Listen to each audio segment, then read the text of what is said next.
No, to be honest, I haven't even been looking at that kind of thing, and I actually utilize my social media's ability to mute certain words and topics and stuff because I use like Twitter to be informed of what's going on in the world. Just in case the world's ending, I'm probably going to learn about it through Twitter.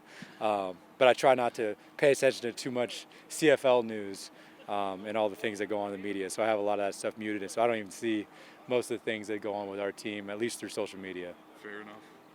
Nick, it usually takes the offense a little longer to find its collective groove. We're closing in quickly on game day. How do you guys feel entering Saturday's tilt? Through all my years of being in training camps and being around different offenses, I feel like this is the most prepared I've been around an offense going into game one, and I credit that mostly to the amount of reps we've taken all through training camp. And that's not just because of the labor law issue and how we got more practices, but the amount of reps we get per practice, is 3-4 times the amount that the typical CFL team probably gets and what I've gotten in the past. So just through that, you make a lot more mistakes, you see a lot more looks, you run the plays a lot more, you make a lot more of the throws to the guys. I'm not going into regular season week one not having made multiple corner throws, to our Y to the field.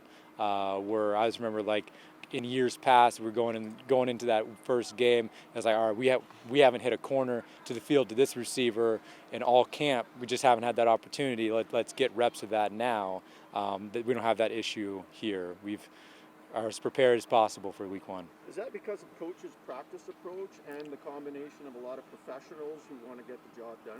Yeah, it's a lot to do with the way Coach Jones structures his practice and the tempo that we go at, and also we couldn't have been successful with that tempo if it wasn't for the guys that we had and the response we've had from the players.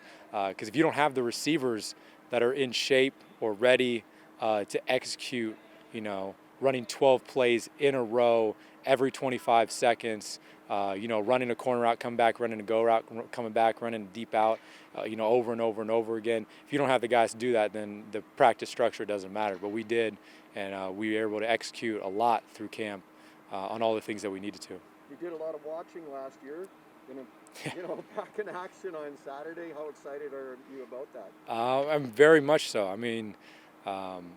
I feel like most of my career so far has been being in that role of, preparing to play, always being ready to play and ready to start. But in Calgary, it was always, behind Bo until Bo was hurt. But then, it's just a different dynamic. And then in Toronto, it was kind of back and forth with me and Mac throughout the beginning of the season of, who was playing and who wasn't. So that's kind of been the role for the first part of my career. And if I get the opportunity to come out here and play and start week one, that'd be big. And I'm ready for whatever happens. Thanks. Good luck Saturday. Thank you.